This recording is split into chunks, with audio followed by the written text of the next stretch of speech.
Okay, now we'll talk about observing the oceans and in particular about the Argo program.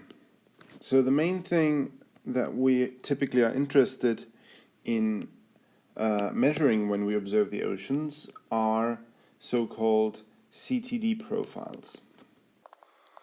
And CTD stands for conductivity, temperature, and depth. And from the conductivity, we can infer the salinity. And from salinity and temperature combined, you can infer the density. So essentially, if you have a CTD profile, that is the same as getting a density profile of your water column.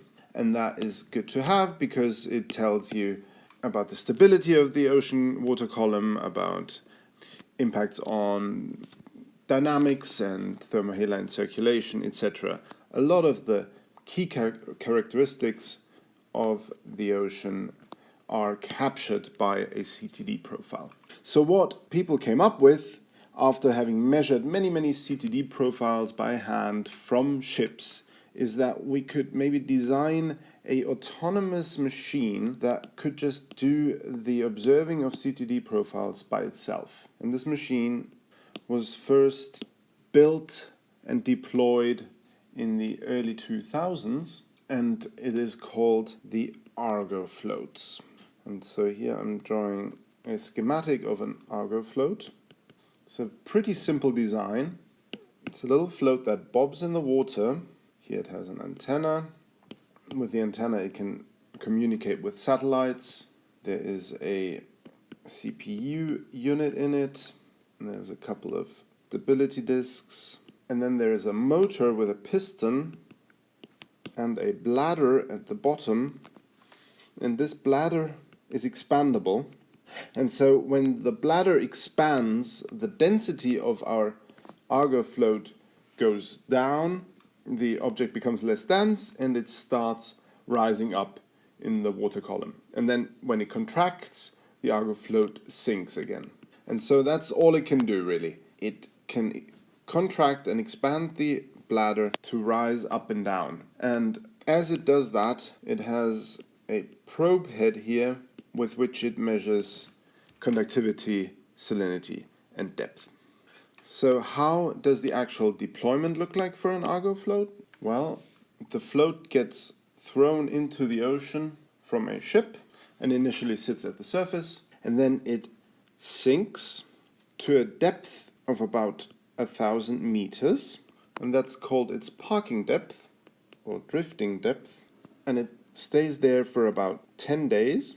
Then it sinks to its profiling depth, depending on which Argo float you're looking at, either 2,000 meters or the new ones, the deep Argo, they go down to 6,000 meters. And then it comes back up, and now as it comes up, it measures the salinity and temperature and depth on its upward trajectory. And then it sits at the surface for a little bit and sends its data to a satellite. And once it has sent its data across, then it starts its next cycle. Goes back to its drifting depth. And 10 days later, it will repeat its measuring schedule. And the satellite will send the Argo data back to Earth to be processed by the scientists, and they will get some form of CTD profile, density profile, from every 10-day measurement cycle. So nowadays there are something like 25 countries who deploy Argo floats. In October 2020, there were 3,920 floats operational, about half from the US and the other half from the other countries. And so the Argo is the closest to an equivalent of the type of satellite measurement that we can do for the atmosphere and for the surface of the Earth. Argo has managed to profile the depths of the ocean like nothing else would otherwise be able to in terms of temporal and spatial resolution.